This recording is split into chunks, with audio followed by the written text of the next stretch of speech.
The journey to northern Kenya is not one that many Kenyans would willingly make, making the region not only Kenya's most ignored, but probably most feared. Information on the region has mostly been confined to media coverage on drought and famine, with images such as these serving to not only paint the area as lacking in any good news worth reporting, but as a land so far removed from the rest of civilization that even its residents consider themselves Kenyans not living in Kenya.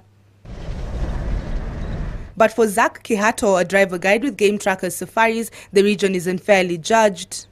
In terms of scenery, the northern circuit, I like it most because it has so many beautiful hills, despite the fact that there are no roads. For the 20 years Zach has been working as a driver and tour guide, 11 of those have been spent making trips to northern Kenya, driving from Nairobi to Maralal, then Loyangalani to Sibiloi National Park. Getting to the park, situated on the eastern shores of Lake Turkana, is a 3-day journey on rugged terrain. The tarmac road only gets you to Rumuruti, just past Nyahururu town. I have a lot of passion in this work.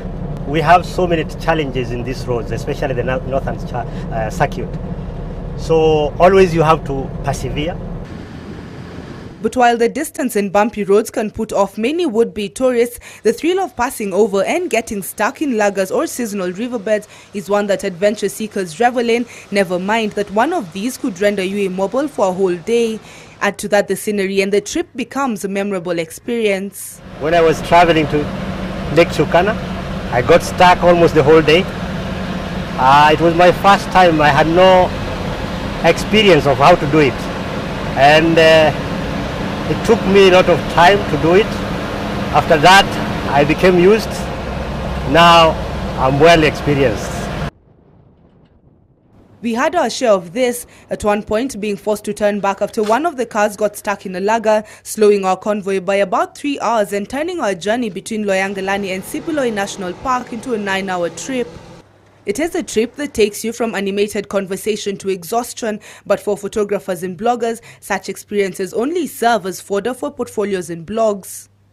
When I was coming to Turkana, I was actually looking forward a lot because I've heard a lot about the skies, and that's what I was coming for. And the skies is the list this place has to offer. It's amazing. Just like many of the people I've accompanied on this trip, this is my first time touring the northern circuit, and while it's been a challenge, especially in terms of accommodation and infrastructure, it's also been one of the biggest adventures of my life and worth every speck of dust and every bump in the road that I've had to endure. It's a good destination for photographers as well, and there's a lot to share on cultures and the attractions and even the historic sites. So there's more to it than just hunger.